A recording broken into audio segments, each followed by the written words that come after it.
Welcome to Literacy RX podcast hosted by SpeechMED, where we delve into the evolving world of healthcare and explore how language and literacy shape patient outcomes. Welcome back to the Literacy RX podcast. We're continuing our conversation with Ray Pedden. And so, Ray, during the first part, we had a really great conversation about meeting the patients where they are. And before we, go further into that conversation, we'd love to have you discuss a little bit more about some of the projects that you're working with that integrates, not only the health organizations and the patient, but also how payers get involved. Sure, I'd be glad to. The most recent adventure in this particular area that I've been involved with is actually a creature of Acumen America. Acumen America is a venture capitalist who is a social impact investor. In other words, they're focused not only on the bottom line. In other words, can you be profitable? Can you be successful? Can you move the needle with regard to providing services? But more importantly, or maybe equally importantly, is do you have a broad social impact on whatever it is that you as a company want to accomplish? So in the healthcare space, when we think about social impact, we think about underserved.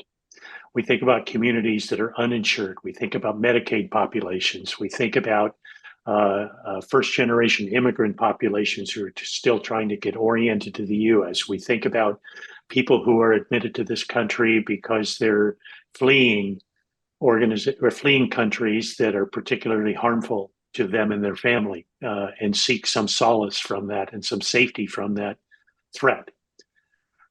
So we established something called the Medicaid Innovation Collaborative.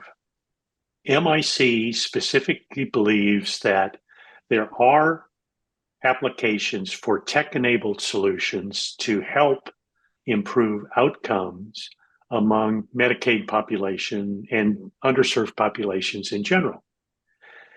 And we believe that can be done by involving a number of different stakeholders. The stakeholders include the usual suspects, the federal government, simply because the federal government provides money into the Medicaid space in each and every state. And it averages about a 60-40 split between the state and the federal government, during the course of a year. The state Medicaid agency, we feel, is an important player in this because at a state level, that's the organization, and it's a political organization, that sets the policy and the regulation for how Medicaid dollars are spent in a particular state. And whether you like it or not, to a large extent, decisions in healthcare are driven by dollars. You hate to say that because we like to believe do no harm. We like to believe that we're here to provide the care. We like to believe that the patient is the number one important piece. But at the end of the day, we have to keep the doors open. Mm-hmm. And so therefore, the organization is often driven by dollars, revenue, and those dollars and the use of those dollars are governed by the policy and the regulations that implement those policies at a state level in the Medicaid space, which means that, to me, that West Virginia and New York, even though they might be close together, might as well be in two different planets. It's just not similar, not the same, doesn't work the same. Policy's different, regs are different, how money flows is different, restrictions are different, and so on. So at MIC, we decided that we would approach this from the Medicaid perspective, and one stakeholder group are the state agencies. Second stakeholder group, when we think about the flow of money and revenue, are the insurance companies. Typically, the lingo that we use is MCO, Managed Care Organization or Managed Care Plan. Those are the people that really manage the flow of funds from the state to the providers to support the patient care. So if we're following the money that we have to do in order to keep the doors open, we have to involve that stakeholder group.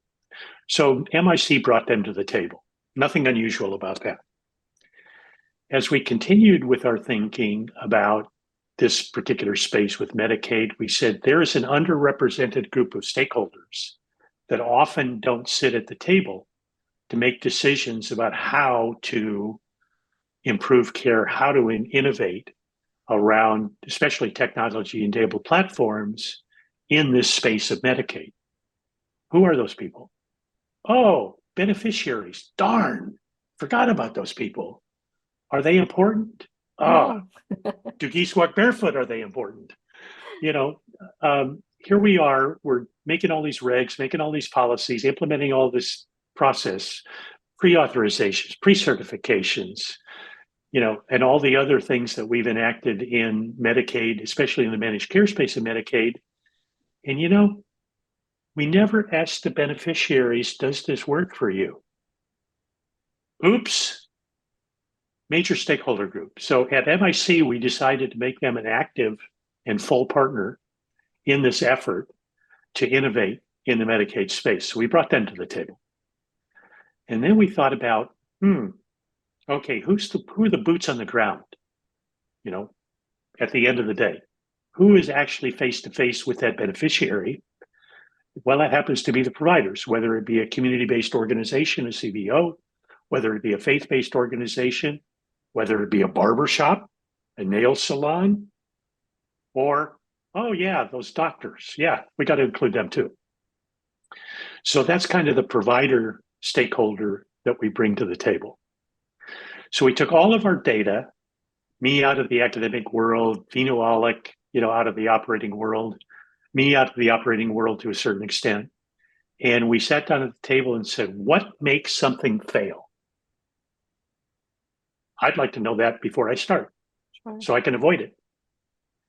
Turns out that 85% of the 400 projects that we've done over the last 10 years have failed for one reason: human factors.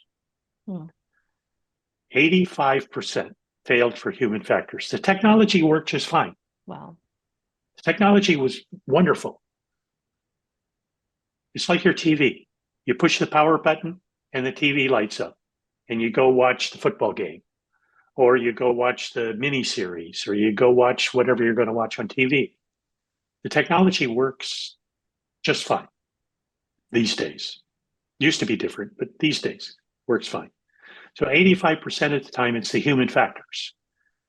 Therein lies the significant importance of these stakeholder groups. These are the human factors that help a piece of technology work or not work. It's the workflows, it's the daily habits, it's how do I integrate this into my thinking as a natural byproduct of getting work done? How do I measure the effectiveness of this technology through data that's generated as a byproduct of the work that I get done every single day? So we decided that it wasn't just innovation for innovation's sake. It wasn't just technology as a solution. It was the combination of innovation, technology, and this human factors component. And that's what we used the stakeholders to address. And the way we did that is we got everybody in the room. We locked the door and weren't going to let anybody out. And the first step we did is we defined the problem. We said, what is it exactly here that we are going to undertake to solve? And we tried to focus on the specific problem to fully define it and really define it in the context of the beneficiary, define it in the context of how the money flows, define it in the context of how the care is actually delivered up to the patient, the beneficiary, at the moment in care. Once we had a clear definition of the problem, we then took the same stakeholder group and we said, what are the metrics that matter? What are the things that are important to be able to say, yes, this is successful, no, this is not successful? And let's just assume that we went through that process, and I could talk for about 3 years on how we go about that, but let's just assume for a moment that we all reached some common agreement on metrics that matter. The next step is we went out and searched. I need a platform that is really looking to solve this patient engagement, patient as a partner in care, patient as they think about following a course of instruction in order to, let's say, get ready for a colonoscopy. So how do I find a tech-enabled solution that really moves the needle on the number of times that we have a successful colonoscopy when we know the patient needs a colonoscopy? Yeah. Because if a patient shows up ill-prepared, that means that everybody's sitting around with their thumb stuck in their ear with nothing to do for the next hour or so, because you can't do the colonoscopy because the patient didn't arrive prepared. Sure. So where can we find something that will take our patient prep rate from 60% to 100% in an ideal world, even though we know it will get there? Aha! We have a tech-enabled solution that will provide the patient with guidance and coaching as they get ready for their colonoscopy. And I'm just using this for story purposes here. Okay. And it's done in a language that is primary for the patient. And it's done with words that people can understand, that we're actually talking to.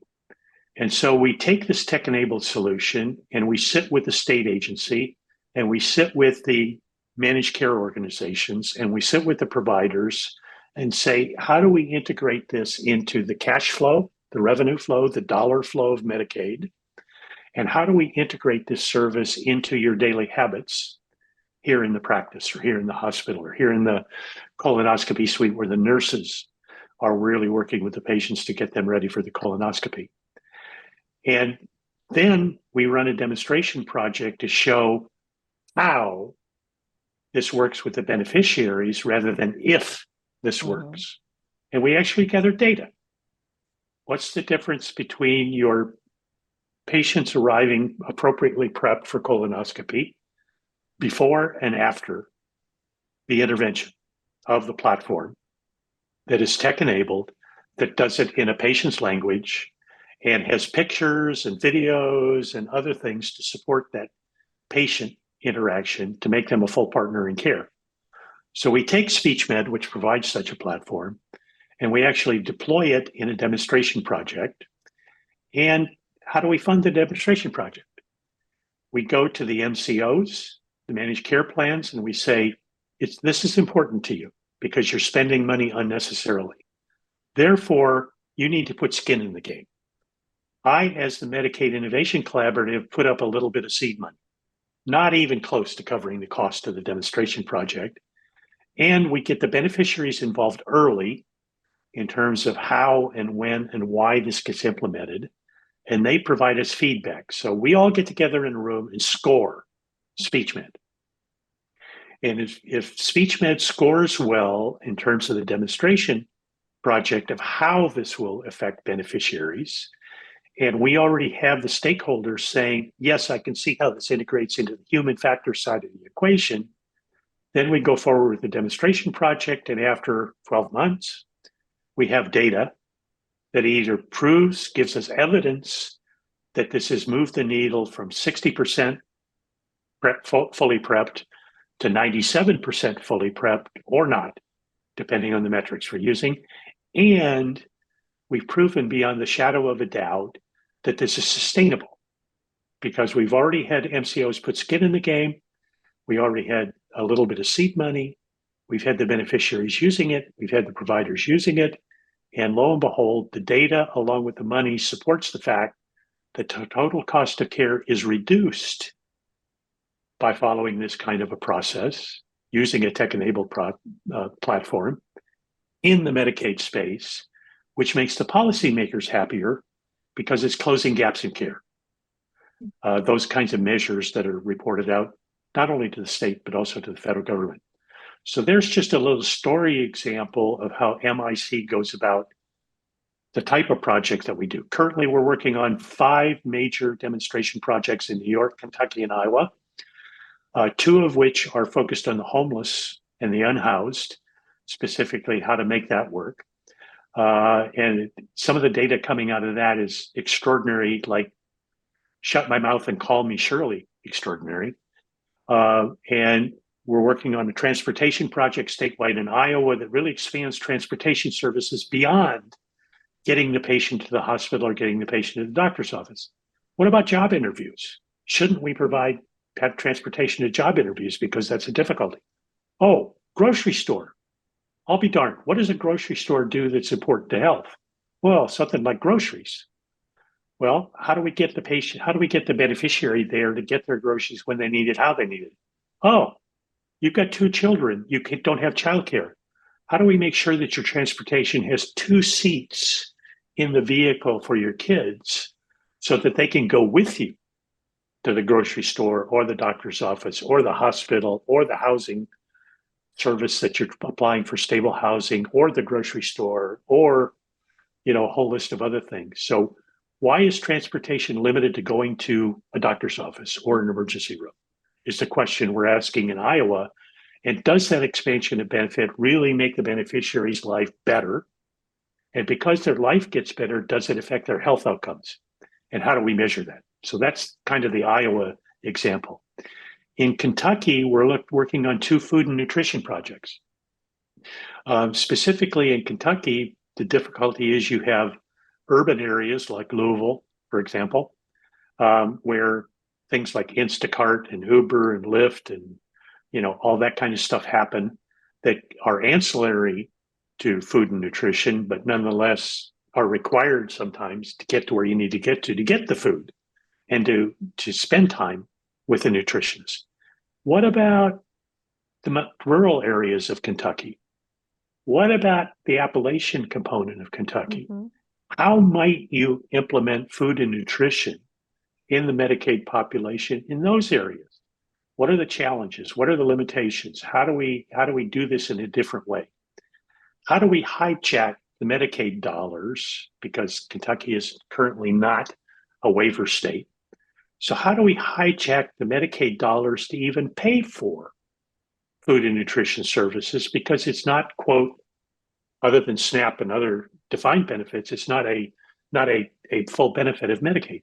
So how can we hijack the dollars in a way that allows us to fund on a continuous basis food and nutrition services beyond, basic SNAP benefits, for example? Well, it turns out there's this little corner of the world called in lieu of services.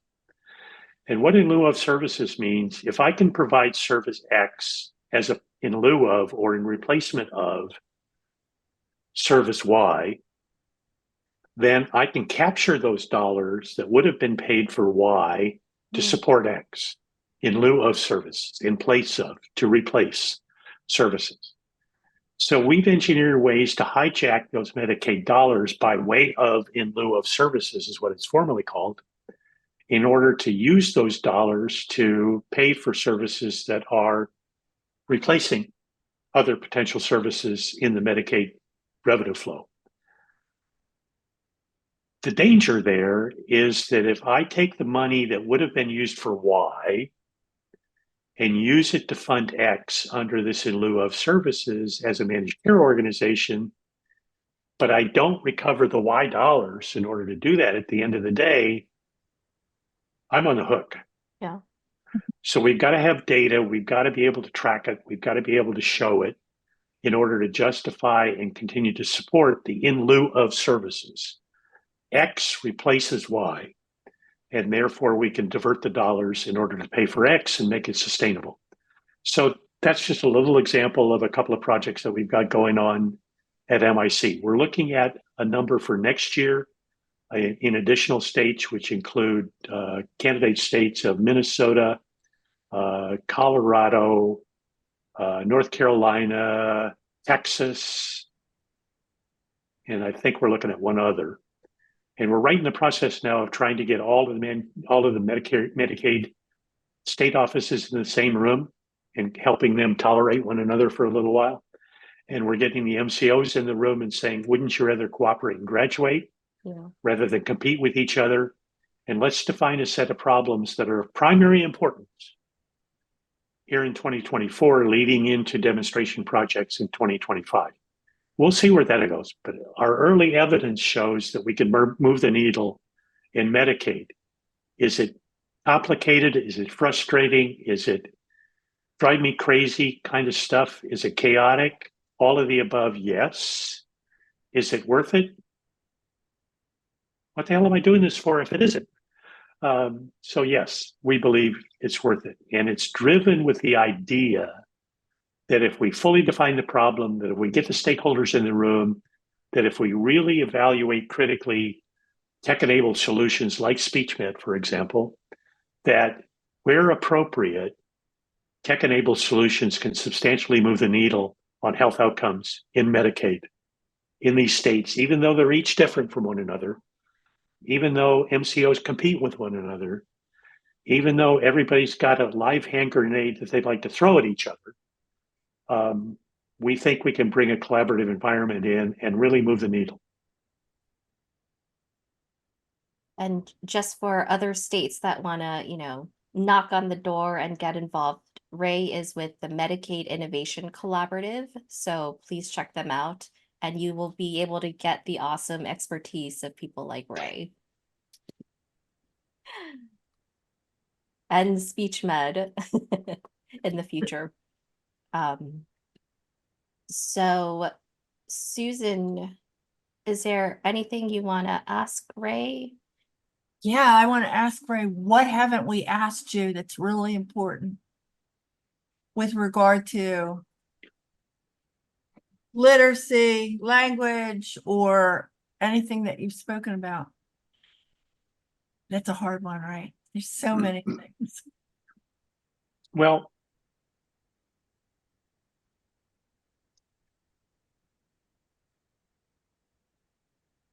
I think that there are two opportunity pathways, if I can call it that. And I'll just speak in general terms. With regard to all of the above in terms of engagement, literacy, understanding, care management, all of that, there's the pathway that I call incremental improvement. In other words, we're doing something today, we can make it a little bit better tomorrow. And often people apply principles like Lean Six Sigma to that, and all the buzzwords associated with quality improvement, those kinds of things. And to me, that's incremental improvement. And that's one pathway. Should we follow that pathway? Absolutely. Please, please, please. Every time you can incrementally improve a process or procedure or something along the lines of in care management, absolutely do it. Is there a risk? Certainly. So you got to be a little risk prone, even in incremental improvement to an existing process. So I encourage everybody to take advantage of every opportunity you have to improve what you're doing and make it better, especially when you think about doing it with and for the patients. But there's another pathway that we've got to think about and that I try and think about a lot. How might we take an existing process and fundamentally change the foundation of that process so that we get a stepwise improvements in performance? And this is a discontinuous step. For those of you that are mathematically inclined and like to draw graphs all the time, you have an XY axis. And incremental improvement is a sloping line up and to the right, generally. And we always like to follow that incremental improvement because we can measure it. And as long as the slope of the line's upward, we pat ourselves in the back, give ourselves a gold star, go home and have a great dinner, and tell our partner what a great job we did today.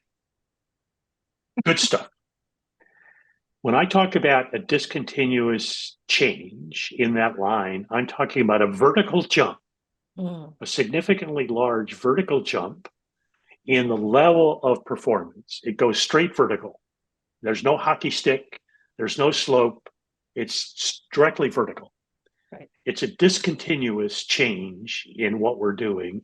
Same deliverable, but it's just we've made such a monumental, fundamental change in how we do it that we get this discontinuous jump in performance that takes us to a new level that we begin incrementally improving upon. So how do I figure out how to make that discontinuous jump? How do I find something that's going to be so startling that it fries both of my brain molecules to the point where they just freeze up and start wondering, what is this crazy person up to? How do I find those? It's like you have two pieces of paper, right? And once upon a time, I used to fold over the corner of the piece of paper, right? And that's what held the two pieces of paper together. And it worked okay, except one of those pieces of paper always got lost every once in a while because it slipped out of the little fold that I put in the upper left-hand corner. And then one day, I found a paperclip. And I used that to put two pieces of paper together. That is a discontinuous incremental improvement on holding two pieces of paper together, a paperclip, which can be used to hold two pieces of paper together, but there are 87 other things that I learned to do with a paperclip, some of which I refuse to talk about. But it was that discontinuous improvement from folding over the corner to hold two pieces of paper together to using a paperclip to hold them together that gave me a new place to start improving from. And that's the kind of discontinuous jump in performance that I'm trying to find every day with regard to every single diagnosis code, with regard to every single care treatment plan, with regard to every single patient engagement opportunity, to every single way that we spend healthcare dollars. How do I find that incremental jump, that discontinuous jump to take us to a phenomenally new performance level to start improving from that point? So those are the two pathways I would encourage everybody to really think hard about. And 99 times out of 100, when you get there, whether it's incremental improvement or whether it's this discontinuous improvement, 99 times out of 100, after you've done it, you go, why didn't I think of that 10 years ago? Similar to the experience I had when I first encountered SpeechMED. Why didn't I think of that 10 years ago?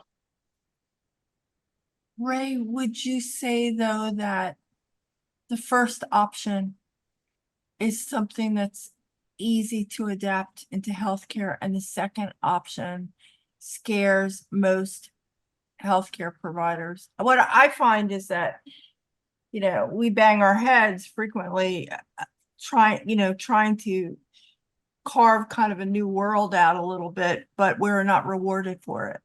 Innovation is a really difficult thing. And I understand why, because there's tons of stakeholders. Everybody's nervous. Yeah. Healthcare by its very nature is conservative. Yep. How do we? Well, yeah, no, good question. I think the fundamental question you're asking is how I've got 90 seconds to convince you to take a risk, right? That's what it boils down to. And in the first 90 seconds that I talk to somebody, they've got to decide whether they want to take a risk. They can take a little bitty risk with this continuous improvement thing, or they can take a significant risk if you think about the discontinuous change in how you do what you do. So let's focus on that discontinuous change for a second. If I'm afraid to take risk, and most people in healthcare seem to be, right? They're just, to a certain extent, they're afraid to take risk. What I say is that I can de-risk this for you by helping you be first to be second. What I mean by that is that I've already got evidence that this works, literally works, with data, evidence-based, that is replicable, that makes a difference on the ground in a practical way. So if I bring you evidence of it working in a practical way in the environment that we're talking about, I'm beginning to de-risk the decision for you. So when I say first to be second, I mean somebody else out there has already done it. Oh. Somebody else out there has already put blood on the floor learning how to do this. So all I'm asking you to do is use the evidence, use the experience of somebody who's already done it, so your risk is remarkably smaller. A good friend of mine, Irv Shulman, chairman of cardiovascular surgery at Stanford, incredible individual. Irv came up with the idea that we should be able to transplant the human heart. Pretty monumental undertaking, right? Everybody in the United States said, Irv, you're insane. Never happened. Too complicated, too many risks. Can't get there from here. Irv said, nope, I'm going to figure it out. And Irv was stubborn and difficult, but he believed that he could figure out how to transplant the human heart. And for years, he worked on developing the procedure that would allow somebody to transplant the human heart. Irv was Irv's the guy that conceived of this whole idea of a human heart transplant. And he trained this person. He had the opportunity to train this person by the name of Christian Barnard. And Christian Barnard was from South Africa. And South Africa has a different set of rules than the United States. Surprise, surprise. So Irv taught Christian everything that Irv knew about what it takes to transplant a human heart. And Christian Barnard got on an airplane and went back home to South Africa. And Christian Barnard performed the first heart transplant ever on a human. And he showed that with evidence that it could be done and have a positive outcome. Was it, a perfect outcome? No. But he gathered the evidence to show exactly the outcome if you followed Irv's approach to human heart transplants. And lo and behold, now we're doing heart transplants all over the world. All because Irv Shulman said, I can figure out how to do it. And then he actually did it. He taught Christian Barnard everything he knew, who went to South Africa where he could do it, because Irv couldn't do it in the States due to regulatory restrictions. And based upon that, everybody got to be first to be second after Christian went out and demonstrated with evidence that it could be done with a positive outcome. That's what I mean by first to be second. Once you get to be first to be second, you've de-risked the situation and built a pathway to do what you need to do with and for these patients. So that's the only way I see getting this innovation, as we call it, this discontinuous improvement done, is to de-risk it for people so that they can make a decision with some comfort level that they can be successful with this innovation. Sorry to get on my soapbox, but it's just... And luckily, he could do it in South Africa. Yeah, I mean... Because South Africa is to some extent the missing component that I find when I'm talking to innovators, because they have as much data and research as they can do without necessarily having boots on the ground, practical application of something. And that's where they get stuck, because there's no South Africa. Right. Well, there are, but like India, for example, is a pretty interesting area that I've seen people experiment with. National Health Service in the UK is another place where people have exchanged, especially with continuity of care with NHS, and some of the interesting things that have come out of there. Some of the efforts in Germany and because it's more of a command economy as opposed to a Wild West free for all that we have here in the United States. Singapore, for example, has done some interesting innovation because it is mandated, in terms of how their system is organized, and then that begins to de-risk it somewhat here in the States. I mean, it still doesn't get you FDA approval. It still doesn't get you a CMS policy change.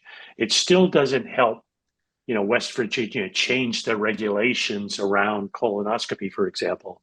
But it begins to accumulate evidence.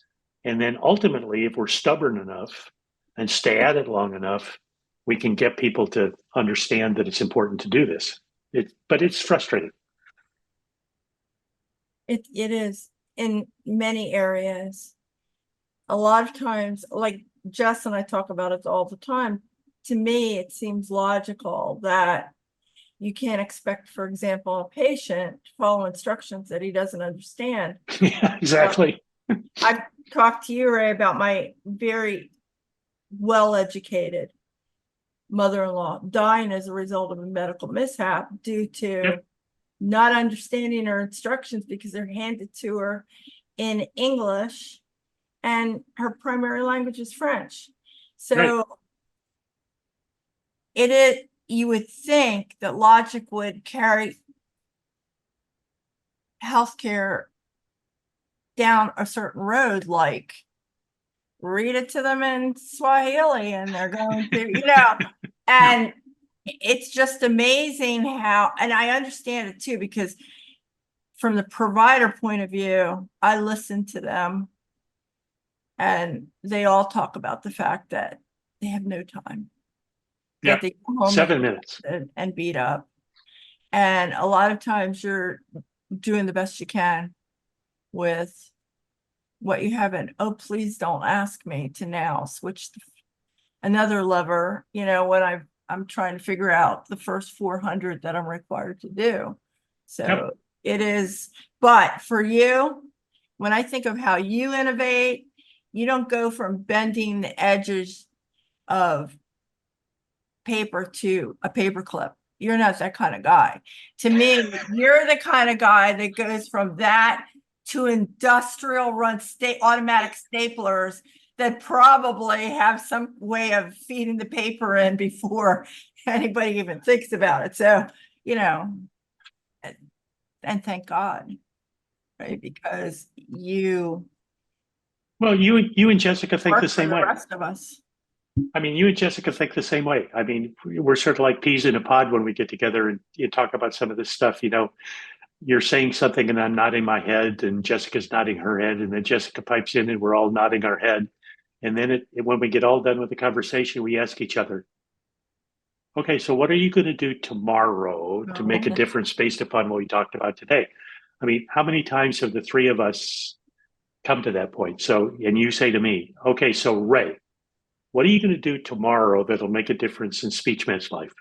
Or you say to me, Ray, what are you doing tomorrow that's going to make a difference with the VA to allow them to think beyond what they're thinking about when the only thing they want to do is just warehouse VA recipients because that's kind of the standard of care, you know?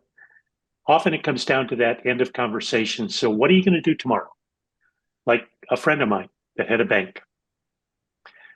He was the founder and CEO of Imperial Bank. His name was George Graziadio. Amazing individual. Started with nothing and built it up and sold it, I think, for lots of dollars. And George was a gruff, hard to get along with, in your face, and brutally candid person. And I can remember what I was his chief technology officer because he wanted Imperial Bank to become involved in the healthcare industry, which we did in a very interesting way. But anyway, different long story. I can remember how George saw me when he saw me every day that he saw me. The first thing out of his mouth was, "What have you done for me today?" Going back to the earlier comment I made, when we finish our conversation, we ask each other, what are we going to do tomorrow in order to further what we learned in the conversation today? That's got to be your focus, no matter what. Hard, difficult, frustrating, chaotic, having people tell you, what are you, stupid? You can't do that. I get that a lot. And frankly, I just go, okay, so what am I going to do about that tomorrow? And how do we take it to action? And I guess it's something that we all have to think about with regard to many issues, including taking care of the 1 in 5 of us who go home to a family that speaks a language other than English, to the 86% that somewhere along the line are struggling with some of the healthcare information. What are we doing every day to help them. That's right. And that's for the podcast listeners. I have the question. What are you going to do tomorrow based upon what you heard in this podcast? 3 things. Decide to do 3 things. Incremental, fine. Discontinuous improvement, fine. But don't settle for no change. Do something. thank you, Ray. Thank you, Ray. mean- There's nothing more to say. Well, he's always got something to say. I know Are you he's got a kidding? lot to say, but that's a very great way to just And in close the out middle of this the wonderful night, conversation. things pop in my head that Ray said always. Like Mhm. he flabbergasted me yesterday with saying that patients vote with their feet. And I I thought, do. what does he mean by that? And then it occurred to me, oh, that's what he means by that. Yeah. And if you don't accommodate them, and it goes back to what you were talking about, then, I mean, who are we building things for? Or Exactly. that third monkey. That's who we're building it for. Yeah. Third Just- We one. need to Yeah, I love understand that. that desperation of that third monkey. Love that. I'm gonna get you a shirt with the third monkey. Oh, well, can we, because my alter ego is Donald Duck, Uh-huh. can we have the third duck instead of the Okay, third monkey? sure. That sounds For good. sure. Yeah, we'll make up a shirt with a third duck. But thank you, Ray, for so much insightful responses. And so before we wrap up, is there anything that you want to tell the listeners about, how to follow your work or contribute or help out with some of these innovative efforts? I feel like, from our conversation today, we have, information that touches upon things that health tech companies can do in terms of innovation, what providers can do in terms of focusing on the patient, and even, payers and state agencies to get involved and think about the beneficiaries. Well, I do not maintain any significant social media presence. I don't. Personal choice. So I can't say follow me on Twitter or X or whatever. I just don't even play in that world. Why? Because I'm a Norwegian, but different story. I guess I'm old school because I still teach, I still go in the classroom, I still have students that are looking at me trying to embarrass me, and I enjoy that. And I don't understand and I don't use and I don't have a presence on social media, so I won't, I guess is the best way to say it, use that as a platform to kind of interact with people. I prefer face-to-face, second choice, virtual visit.